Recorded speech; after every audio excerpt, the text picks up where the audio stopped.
bilisummaa Oromoo magaalaa sana keessa jiraachuu ka jiraattonni nuuf ibsan irraa ka'uudhaan dubbii himaa waboo kan idil addunyaa obbo Odaa Tarbii dubbiseera. Loltoonni isaanii dhuguma magaalaa sana keessa turanii jechuun gaaffiin dhiyeesseef deebii kennuun eegalu. Sirriidha. Mandii amma tureerayyuuti ergee to'annoo keenya jala galee mandii darbeeyyuu magaalota adda addaa kan mandii fi naannoo gimbii gidduutti jiranii hedduu to'annoo keenya jala galaniiru. Yeroo adda addaa magaalonni kuni dirooniitiin haleelamaniiru. Haleellaa kanaan immoo uummata nagaamatii irra caalaa dhumaa jira.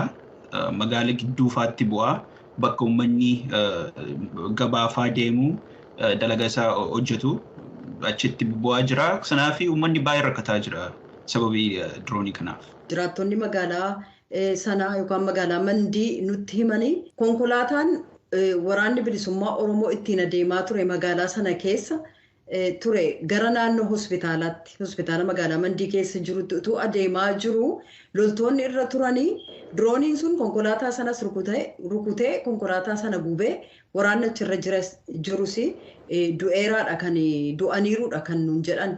Isa kana quba qabduusin. Waan lafarra jiru yeroo adda addaa bakkuma waraanni keenya ni argama jedhamutti dirooniin yeroo baay'ee hin bu'u. Bakkuma uummanni waraanni keenya 2-3 ta'anii magaalota keessa deemanii isuma sababii godhanii uummata irratti hawaasaanii diroonii buusanii ni argina.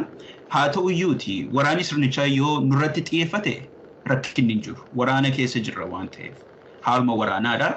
Waraana keessatti seerri jira. Seerri inni guddaan immoo bakka namoonni nagaatti baay'atanitti gidduutti dirooniin dha'uuf sababni tokko illee hin jiru. Yakka waraanaati gochisu kanneessaadha. Itti gaafatamummaa jiraachuu qaba. Kana jalaa ba'uuf immoo waraana isaanii 2-3 achitti arganne jechuun fudhatama hin qabu. Waa'ee haleellaa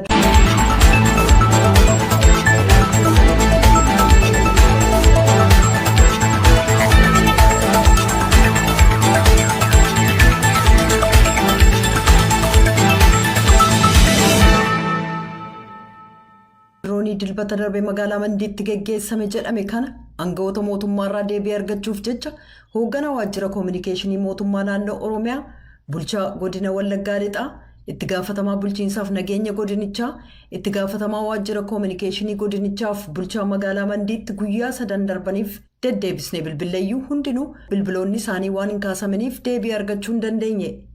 Ministeerri Deettaa Tajaajila Koominikeeshinii Mootummaa Federaalaa Obbo Kabbada Deessisaaf Daayireektara Koomishinii Mirga Namoomaa Itoophiyaa Dr. Daani'el Baqqalee waa'ee haleellaa Mandiitti geggeessame jedhame sanaa odeeffannoo akka hin qabanne dubbatan.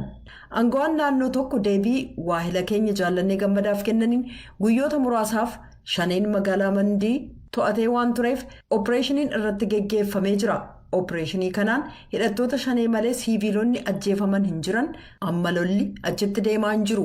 Waraana mootummaatu Mandii to'atee jira jedhan.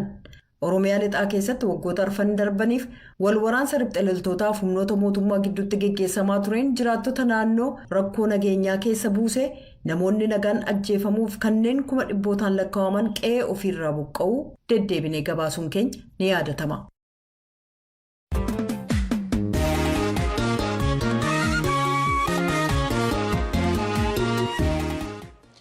Ayyee amma immoo gara qophii addaatti darbina.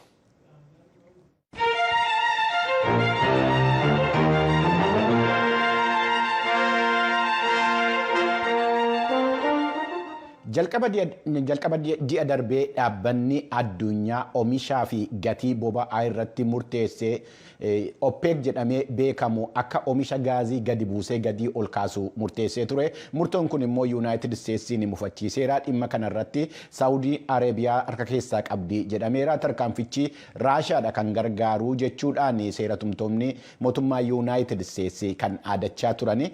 Dhimma kanarratti hayyuu diinagdee kan ta'anii fi yeroo amma dhaabbata boba'aa mootummaa Kuweet keessa qorata kan ta'ani Dr. Ayyala Galaanii wajjiniin haasofnee jirra.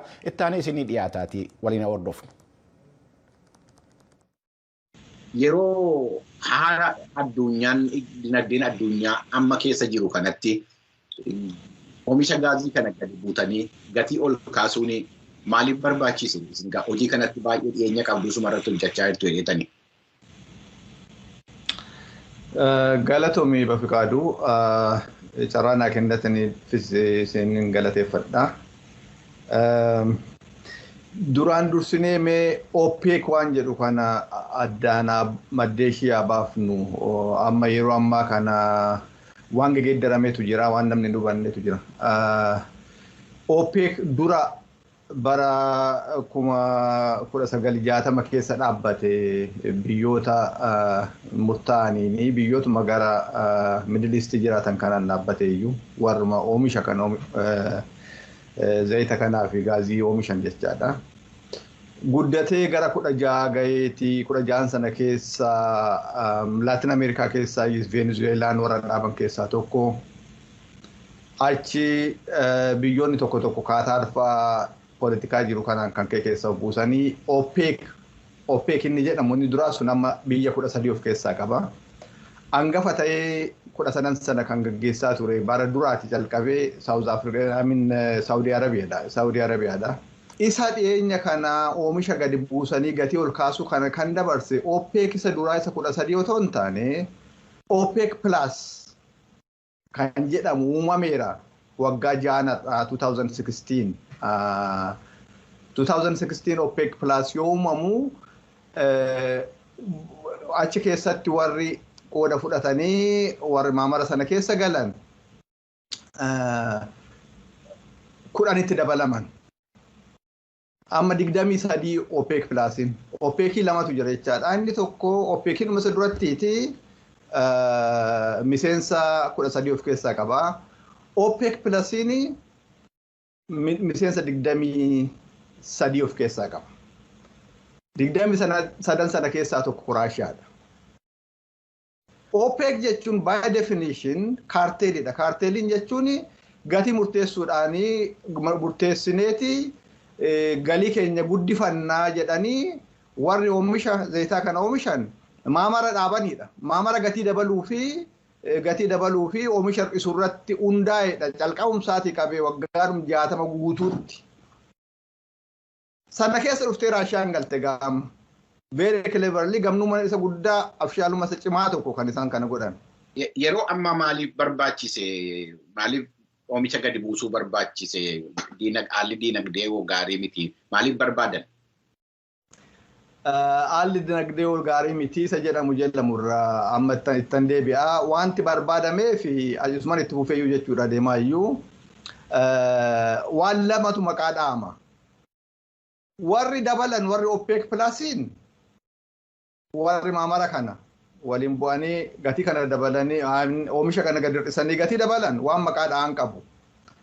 Nuti loojikiidhuma dinagdeetiin amma sababni amma yeroo ammaa gad dabalamu kuni sababa lama qaba of keessaa. Inni tokko dinagdeedha.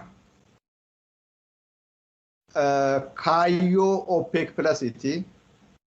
Inni tokko siyaasa. Mee siyaasa boodan itti dhufaa isa gara dinagdee sana attamitti isaan ilaalu waan kana attamitti waan hojjetan kana dhugaadhumaan hojjannee dhugaarratti hundoofnee hojjannee naa jedhani. Yennaa COVID dhufe sana rakkina guddaa keessa turaniyyuu akka malee gadi bu'ee gatiin zayitaa beenzilaa akka 25tti gadi bu'ee ture baaraliin tokko. Sana birayyuu darbee sirumayyuu guyyaa guyyaadhaan oomishuu dhaabuun hin danda'amu. Tarii inni oomishame immoo garri kaa'amu hin jiru namni bitoo jira. Addunyaan akkuma jirtutti qaxxee jettee dhaabbattee turte yeroo sana akka yaadattu yeroo COVID sana waan godhan dhabnaani tola fa'aa horii fa'aa kanfalanii akka namni isaan harkaa fuudhu taasisutti qaban maaliifini bakka itti kuusan hin qaban. Yeroo sana hubamni irraayyuu akkasitti jedhu isaan. Amma COVIDiin idda deemee addunyaan dinagdeen addunyaa saaqqatee fedhiin beenzilaa kun dabalee gurgurachuu idda calqabanii ittiin fufanii oomishuutti ka'an. Oomishanii gatiin oluun baheeti dhaqee 25 irraa dhaqeeti 122 gahe barmeelli tokko. 122 irra gaheeti ijaa oomisha kanatti dabalaa dhufne in saffifneetti daballee COVIDii booda kanaafuu yaanni miseensonni mana maree United States jechaa jiranu tarkaanfii nama fudhatame kun Raashaa gargaara diinagdeedhaanis wanti jedhamu kun waliigalaatti sirriidha jechuudha. Hordoftoota keenya qophiin kun hin raawwanne kutaa lammaffaadhaa fi isa xumuraa fuulduratti isin dhiyeessina.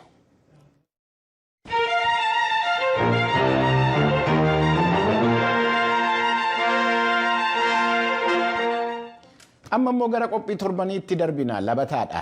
Keessummaan qophii labataa har'aa Dr. Naafiyaad Geetuu jedhamu. Dr. Naafiyaad ogeessa fayyaa namaa yommuu ta'an kanaan dura dhimmoottan eegumsa fayyaa adda addaa irratti tolaan karaa marsariitiitiin gorsa kennaa turani. Amma immoo waajjira gorsaa kan dhimmoo dhibeewwan garaagaraa irratti tajaajila kennu banatanii hojjechaa jiru. Tsahaay Daamxoo Dr. Naafiyaadiin haasofsiiftee gabaasattaan qopheessitee jirti ittaanii dhiyaata.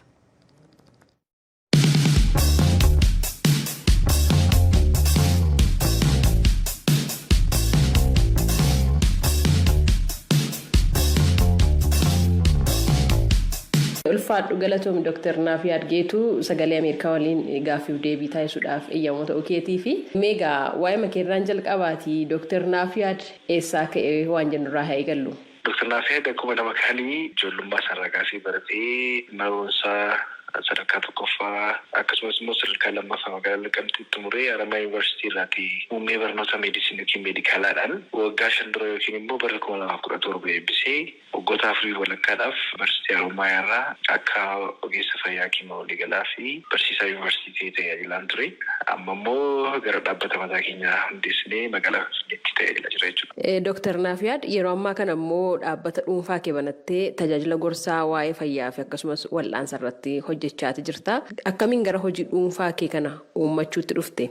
Ogummaan daangaan qabu akkuma sittimee Haramaa Yuunivarsiitii irra hojjechaa tureera. Akkasumas immoo gama miidiyaalee hawaasummaatiin gama feesbuukii irraa kaanillee Dr. Naafiyaad jennee kaanee sooshaal miidiyaa irratti odeeffannoo fayyaa kallattii garaagaraatiin feesbuukiidhaan yuutuubiidhaan akkasumas immoo karaa garaagaraan kennaa tureera. Hawaasni keenya kallattii garaagaraa biyya keessaa biyya alaatiin hordofaa odeeffannoo fayyaa argata. Odeeffannoo fayyaa laachaa fi turee dhufee immoo qaamaan immoo nu argachuu barbaada. Hawaasni keenya nu waliin mari'achuu barbaada. Si waliin diskas gochuu barbaada waan jedheef bakka hundumaaf seentarii ta'utti diijitaal miidiyaa irraa jalqabnee amma qaamaan magaalaa Finfinneetti Dr. Naafiyaad Medical Office Practice or Medical Office Clinic fi Medical Consultancy irratti eeyyama fudhannee hojiiwwan fayyaa hojjechaa jiru jechuudha. Mee dhaabbanni keessan tajaajila akkamii fa'i kan inni hawaasaaf kennu? Asittis kan hojjennu tokkoffaa gorsa fayyaati. Yeroo baay'een baratamne wanti kun Medical Office Practice biyya keenya keessatti dhiyoodhaan ji'oo muraasa dura kan inni eeyyama argate biyyoota akka Eurooppaa, Ameerikaa, biyyoota kan biraa keessatti baay'ee beekamaadha. Namni tokko hakiima isaa mariisuudhaaf bakka inni jiru deemee dubbisaa waliin mari'ataa qorannoo fayyaan godhamaaf qorannoon barbaachisu godhamee fi yaaliin nuti kennuu dandeenyu kenninaa fi yaalii dabalataa immoo yookiin barbaade immoo bakka gaariitti deemee akka inni tajaajilamu haala mijeessuudhaaf.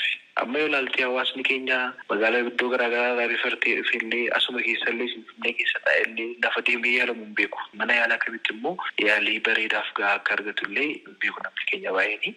Kanaaf namni yoo dhufee nu dubbisee waliin mari'annaa gorsa fayyaa laannaa gara caalu meedikaal kaawunsiliingii laannaa. Tajaajila haala mijeessuu dhimma fayyaa irratti hojjechuu kan ibsu Dr. Naafiyaad namoota gara biyya alaa deemanii wal'aansa barbaadaniifis haala mijeessuu fi tajaajila wal'aansaa gahaa akka argatan taasisuu irratti hojjechaa jira. Hojiin dabalataan inni guddaan gara biyya alaatti. Ispeeshaali amma biyyoota akka Turkii, Dubaay, Taayilaand, Indiyaa namoonni baay'een biyya keessaan deemu. Keeziiwwan rifartaanii dhufanii meedikaal hospitaalota garaagaraa irraa dhufanii biyya alaa namni keenya baay'een eessa akka deemu hin beeku, eessatti akka yaalamu hin beeku. Yeroo baay'ee dallaalatu asii fuudhee ibsi keessaa achi keessaa gidduutti uummanni keenya baay'ee safar godha. Kanaaf keeziiwwan rifartaanii dhufan. Warroota kana barbaadaniif haala mijeessinee fi hospitaalota biyyoota alaa jiran wajjin dubbannee waliin diskas goonee keezii isaanii dhiyeessinee fi yaalii barbaachisu maal akka ta'e gatii immoo feerti akka ta'e piraayisii jiru hundumaa ba'ee meeqan akka yaalamuu danda'u eessatti akka yaalamuu danda'u yoo achi deeme illee fakkeenyaaf namni tokko yoo Istaanbuliin deeme